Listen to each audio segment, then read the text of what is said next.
পৃথিবীতে তৃতীয় বিশ্বযুদ্ধের পরে আরেকটা মহাযুদ্ধ হবে, বলে সেটা কোনটা? মহাযুদ্ধ। বিশ্বযুদ্ধ শুধু না, মহাযুদ্ধ। সহিহ বুখারীর কিতাবুল ফিতানের ভিতরে আসছে এই মহাযুদ্ধের সূচনা হবে ফরাত নদী। পৃথিবীতে দুইটা নদী আল্লাহর জান্নাত থেকে সরাসরি আসছে, একটা নীল নদী আর একটা ফরাত নদী। তো এই ফরাত নদীর পানি কোনোদিনও শুকায় নাই, কিয়ামত পর্যন্ত শুকাবে না, কিন্তু কিয়ামতের আগে এই পানিটা শুকিয়ে যাবে। ফরাতের ভিতর থেকে স্বর্ণের খনি ভেসে উঠবে। এই স্বর্ণের খনির ভাগাভাগি নিয়ে, এটার অধিকার নিয়ে, যেমন ধরেন এই দেশে যদি স্বর্ণের খনি কোথাও নিচে আসে, তাহলে পরে আপনারা বুঝেন ওয়াজিব হয়ে থাকবেন নাকি?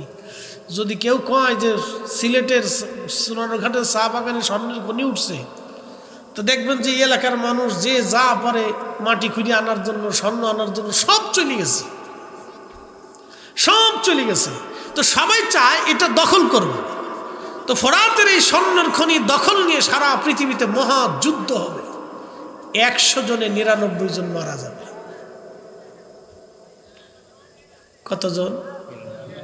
একসাথে বলুন, কতজন? আচ্ছা, কি মনে হয় রসুলের একটা কথাও কি মিথ্যা হবে? আওয়াজটা যেমনি বলতেছেন মনে হয় দুর্বল লাগতেছে। আল্লাহর হাবিবের একটা কথাও কি মিথ্যা হবে? একটা ভবিষ্যৎবাণী কি মিথ্যা হয়েছে? আগামী তো হবে। কসমিক গেলেও না, আকাশ ভেঙে গেলেও না, পৃথিবী পুড়ে গেলেও না, সাগর শুকিয়ে গেলেও না, আল্লাহর রসুলের কথা একটা মিথ্যা হবে না। আল্লাহর পবিত্র কোরআন শরীফের প্রত্যেকটা বাক্য যেমন সত্য, আল্লাহর রসুলের প্রত্যেকটা কথাও এরকম সত্য। আপনাকে বিশ্বাস করতে হবে। প্রিয় উপস্থিতি, 100 জনে 99 জন মারা যাবে। এটা হবে মহাযুদ্ধ, বিশ্বযুদ্ধ না, এটা মহাযুদ্ধ। পৃথিবীর প্রত্যেকটা জনপদ এই যুদ্ধে জড়িয়ে যাবে, প্রত্যেকটা গ্রাম এই যুদ্ধে জড়িয়ে যাবে, প্রত্যেকটা মহল্লায় যুদ্ধে জড়িয়ে যাবে। মহাযুদ্ধ হবে।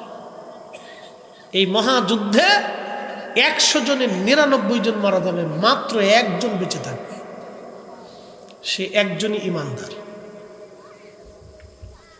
একসাথে বলবেন আল্লাহু আকবার। আরেকটু জোরে বলেন। 100 জনের ভিতরে একজনের ওই স্বর্ণের প্রতি লোভ থাকবে না, সেই যুদ্ধে জড়াবে না। আর 99 জনই স্বর্ণের আশা করবে, সে যুদ্ধে জড়িয়ে যাবে। যে জড়াবে না সেই ইমানদার, শুধু ওই বেঁচে থাকবে।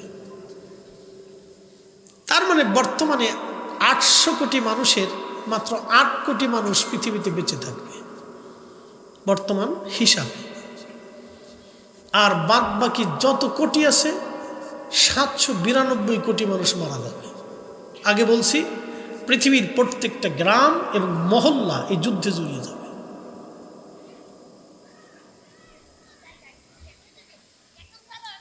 তাহলে আমাদের রব কয়জন? একসাথে বলেন, কয়জন? তাহলে আমরা সঠিক ঈমান ও বিশ্বাসের উপর প্রতিষ্ঠিত আছি। কথা ঠিক কিনা? বিশ্বাসের উপর প্রতিষ্ঠিত আছি। এই জন্য আল্লাহ কোরআনে ওয়াজ করছে।